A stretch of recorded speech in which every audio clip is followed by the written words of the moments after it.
नमस्कार, मैं विनोद सुतार सादड़ी से। इस वक्त हम खड़े हैं परशुराम महादेव कुंड धाम पर। सादड़ी से 13 किलोमीटर की दूरी पर एक पर्यटक स्थल है जिसे परशुराम महादेव के नाम से जाना जाता है। अगर आप बाई ट्रेन आते हो तो आपको फालना रेलवे स्टेशन उतरना पड़ेगा। वहाँ से 40 किलोमीटर तय करके फिर आपको परशुराम महादेव कुंड धाम पर आना होगा। अगर आप बाई फ्लाइट अगर आते हैं यहाँ इस धाम पर दर्शन करने के लिए तो आपको उदयपुर एयरपोर्ट उतरना पड़ेगा।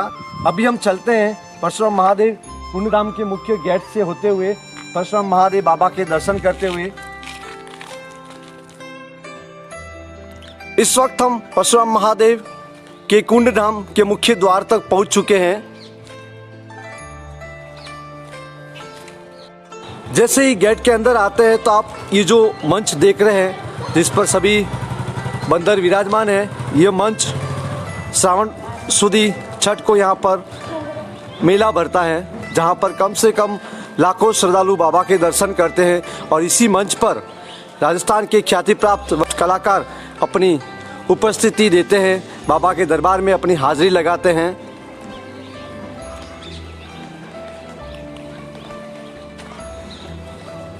जैसा भी आप ये नज़ारा देख रहे हैं, श्रद्धालु के बैठने के लिए भी कुर्सियाँ बनी हुई है।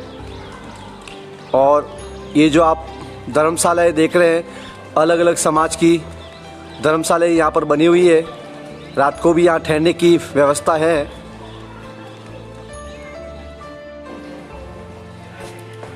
कुंड धाम के मुख्य मंदिर तक हम पहुँच चुके हैं। जैसा आप देख रहे हैं अभी कि जो आपको ये कुंड दिखाई दे रहा है, ये बारिश के मौसम में जो ये आपको झरने जैसा दिखाई दे रहा है, हल्का हल्का पानी का बहाव भी आप देख रहे हैं। ये झरने बारिश के समय में काफ़ी तेज़ वेग से इनका बहाव होता है। और ये जो पहला कुंड है, यहाँ पर टोटल 3 कुंड बने हुए हैं। ये दूसरा आप देख सकते हैं और ये आगे तीसरा भी आप देख रहे हैं। अभी जो आप कार्यालय देख रहे हैं, ये कुंड धाम ट्रस्ट मंडल का कार्यालय है। ये कार्यालय 12 महीने ही खुला रहता है और यहाँ पर मुख्य पुजारी और कार्यालय में जो कार्यरत व्यक्ति हैं वो आपको 24 घंटे आपको यहाँ पर सुविधा उपलब्ध करवाएंगे।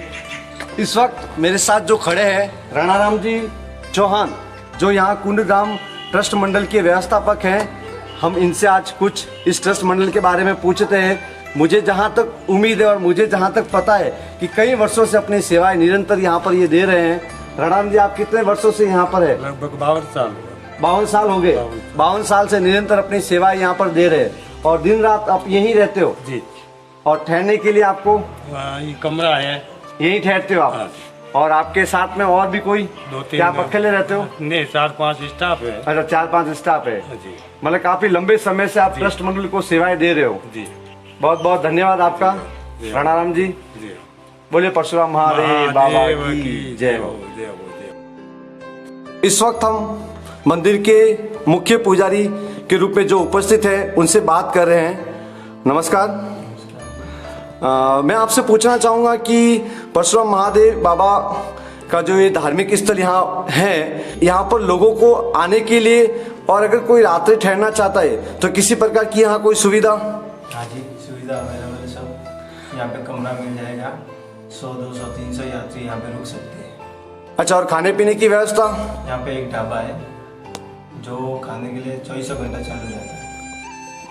अच्छा, और किसी तरह जैसे कि यहाँ पर सुना है कि जानवरों का आवागमन भी रहता है? जानवर तो नाइट को आते हैं, बस उनके शांत इलाका रहता तब वो घूमते इधर से इधर। हाँ, और इस मंदिर की विशेष कोई खासियत? यहाँ पे परशुराम जी ने इस स्थान पे विश्राम किया था जी। जहाँ पे ऋषि ने इसी स्थान पे विश्राम किया। जी जी जी। और यहाँ पे एक प्राकृतिक कुंड भी है। जी जी जी। जहाँ पे वो परशुराम जी जिस समय यहाँ पे पधारे थे उसी टाइम से बना हुआ है। अच्छा। हाँ जी। और ये जो माना जाता है कि अरावली की वादियों में जो एक पत्थर को चीर के गुफा बनाई गई, हाँ जी, इसके बारे में भी कुछ आप थोड़ा बहुत बता दे तो। यहाँ से 1.5 किलोमीटर ऊपर परशुराम जी का मेन मंदिर जिसको गुफा बोलते हैं, वो परशुराम जी ने खुद हमने फरसे से फाड़ के बनाई थी। अच्छा। उसके और तपस्या की थी जी। और मेला कौन से महीने में यहाँ पर लगता है? महीने में। अच्छा। महीने की छठ छठ को मेला बना है।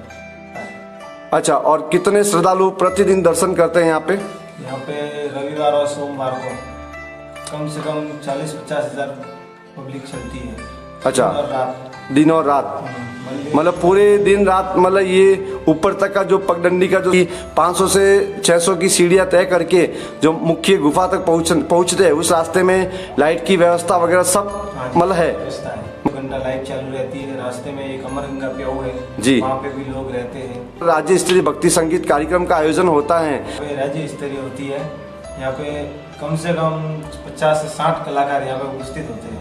अच्छा, मतलब पूरी रात में 50 से 60 कलाकार अपनी उपस्थिति दर्ज करते हैं? हाँ जी, जो यहाँ पे अपने परशुराम बाबा के यहाँ पे हाजिरी लगाते हैं। अच्छा, अभी वर्तमान में ट्रस्ट मंडल के अध्यक्ष महोदय अभी पन्नालाल जी शर्मा। अच्छा, चलो ग्रुप। अच्छा, सैलो ग्रुप से। हाँ जी। जी, और आप यहीं रहते हो? हाँ जी, मैं यहाँ का पुजारी हूँ। अच्छा, मुख्य पुजारी आप इस मंदिर के? हाँ जी। जी, आपका बहुत बहुत धन्यवाद जो आपने हमें परशुराम महादेव बाबा के बारे में जानकारी दी। के लिए हमें टोटल 400 से 500 सीढ़ियाँ चढ़कर परशुराम महादेव बाबा के दर्शन करने पड़ते हैं।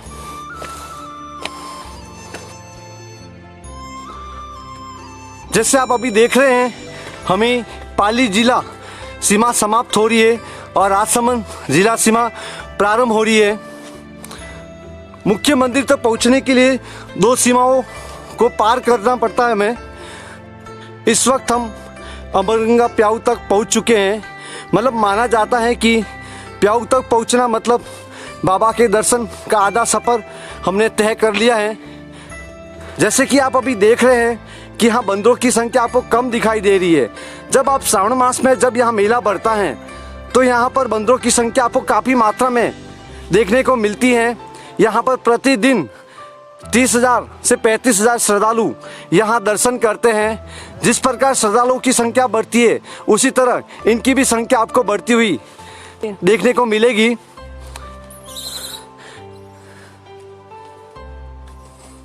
और यहाँ पर अमरगंगा नाम से एक ट्रस्ट मंडल भी बना हुआ है। ये इनका छोटा सा कार्यालय है। ये ट्रस्ट मंडल बहुत वर्ष पुराना है। इस ट्रस्ट मंडल का नाम है श्री परशुराम महादेव अमरगंगा चैरिटेबल ट्रस्ट।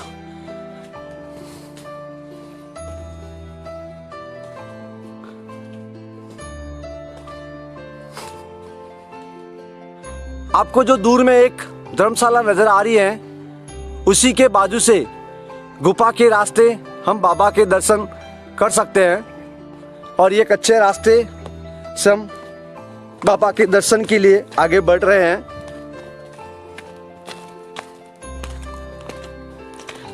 हम 1.5 किलोमीटर की चढ़ाई करते हुए हम बाबा की गुफा के बहुत नज़दीक तक पहुंच चुके हैं। जैसे कि आप देख रहे हैं कि बाबा के दर्शन करने के लिए यहाँ से मुख्य 2 रास्ते हैं। एक मारवाड़ की ओर से आता है तो एक मेवाड़ की ओर से आता है। हम जिस रास्ते से जा रहे हैं वो मारवाड़ का रास्ता कहलाया जाता है और दूसरा रास्ता है जो मेवाड़ की ओर से आता है। इस वक्त हम परशुराम महादेव बाबा की गुफा के काफ़ी नज़दीक पहुंच चुके हैं। जैसे ही आप ये प्राकृतिक नज़ारा देख रहे हैं, जब बारिश का समय होता है तब ये जो प्राकृतिक नज़ारा आप देख रहे हैं, ये स्वर्ग जैसा दिखाई देता है। आपको काफ़ी अलग ही नज़ारा और सुकून का अनुभव का एहसास होता है।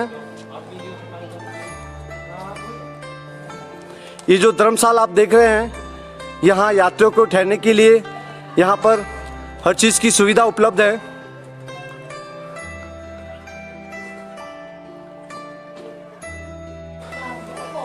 इस वक्त आप जो मेवाड़ फूटा मंदिर का एरो बना हुआ जो देख रहे हैं, यह फूटा देवल जाने के लिए सीढ़ियों के द्वारा कच्चा रास्ता है।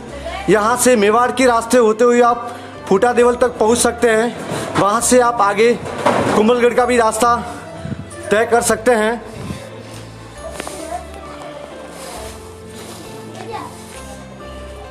इस वक्त हम मेवाड़ के रास्ते से हमने जैसे नीचे देखा, हम जब मारवाड़ के रास्ते से आ रहे थे तो हमने नीचे देखा कुंडधाम ट्रस्ट मंडल पे हमने व्यवस्थापक महोदय से बात की।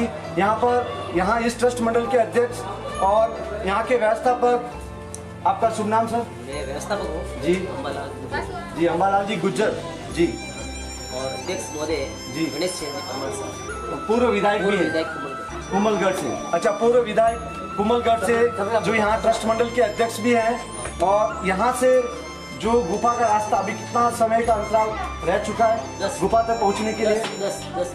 10 मिनट का रास्ता।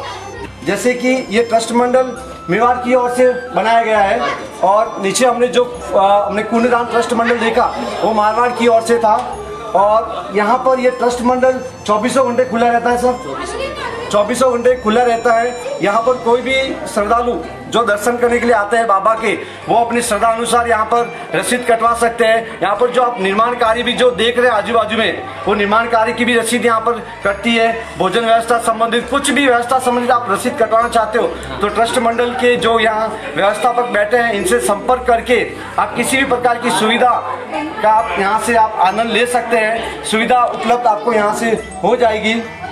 आपका बहुत बहुत धन्यवाद।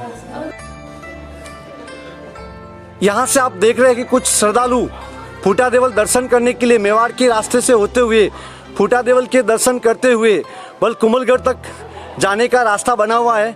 कच्चा भी है और कुछ सीढ़ियाँ भी है, और आप जैसे देख रहे हैं कि यहाँ से पूरा दृश्य नज़ारा आपको दिखाई दे रहा है, और बीच में आपको जो वाइट जैसा कुछ दिख रहा है वो अमरगंगा प्याऊ है।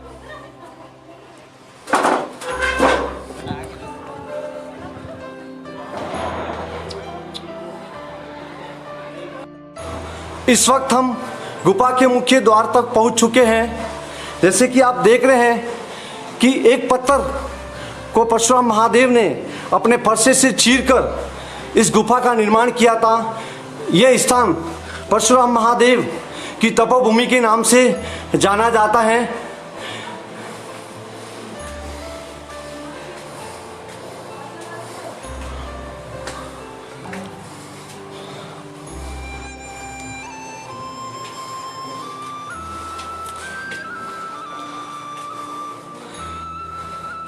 जैसे आप देख रहे हो कि बाबा की दर्शन के लिए श्रद्धालु पंक्ति में खड़े हैं। इस वक्त बाबा के दर्शन कर पा रहे हैं।